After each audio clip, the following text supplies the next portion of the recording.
बादशाह ने एक तोता पाल रखा था। वो तोता बादशाह का बहुत वफादार था और बादशाह से इंसानों की तरह बातें करता था।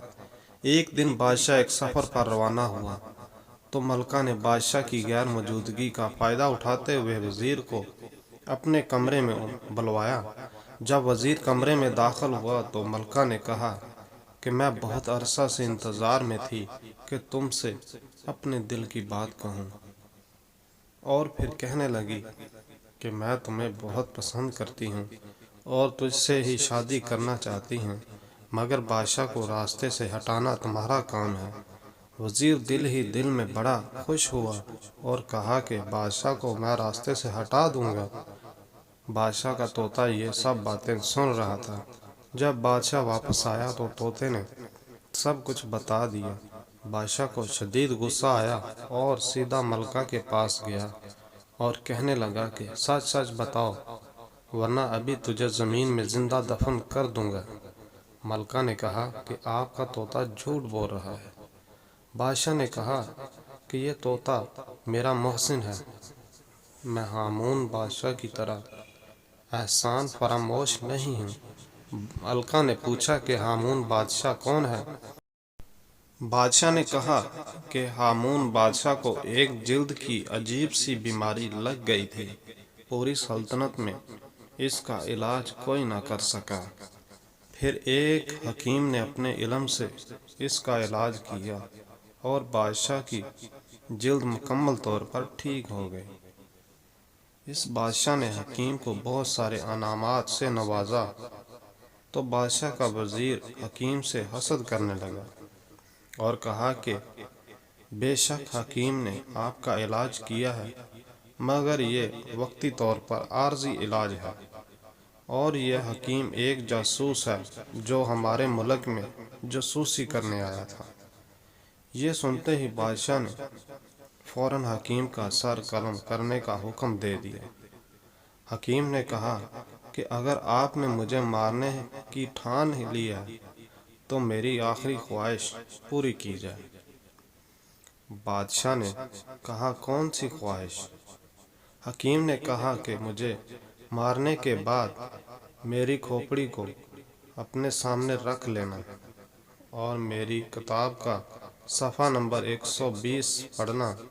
हकीम की आखिरी ख्वाहिश पूरी की गई और बादशाह ने इसकी खोपड़ी अपने सामने रख कर इस किताब का सफ़ा नंबर 120 पढ़ने लगा, मगर वो सफ़ा जिस चिपका हुआ था।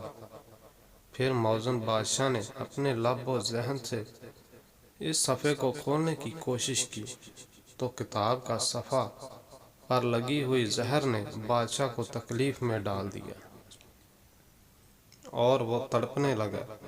हकीम की इस खोपड़ी से आवाज़ आई कि मैं तुम्हारा मोहसिन था और एक मूजी मरज से तुमको नजात दी, मगर तुमने मुझे मार डाला। अब यही तुम्हारा इंजाम है। मलका ने जब ये सारी कहानी सुनी तो कहा कि ए बादशाह सलामत, मैं ये साबित करूंगी कि आपका ये तोता झूठ बोलता है। ये कहकर मलका ने एक चाल चली। इसने अपनी एक कनीज़ को कहा कि आज सारी रात तुम तोते के ऊपर थोड़ा थोड़ा पानी डालते रहना, और दूसरी कनीज से कहा कि तुम सारी रात तोते के नीचे बैठकर चक्की चलाते रहना। जब सुबह हुई तो मलका ने कहा, बादशाह सलामत, रात मौसम कैसा था?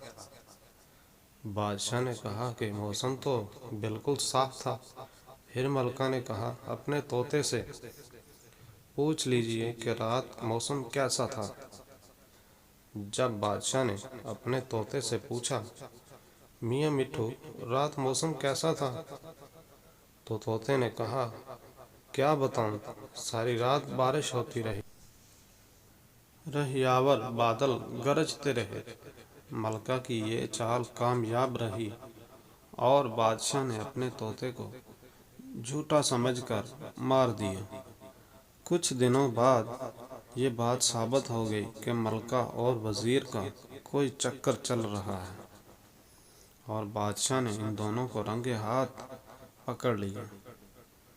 پھر بادشاہ نے اپنے جوتے اتارے اور اپنے ہی سر میں مار کر کہ مجھ میں اور ہامون بادشاہ میں کوئی فرق نہیں، اور میں بھی احسان فراموش رہا۔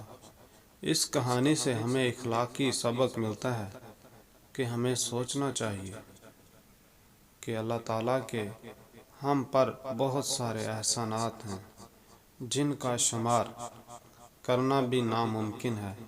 کیا ہم بھی احسان فراموش تو نہیں؟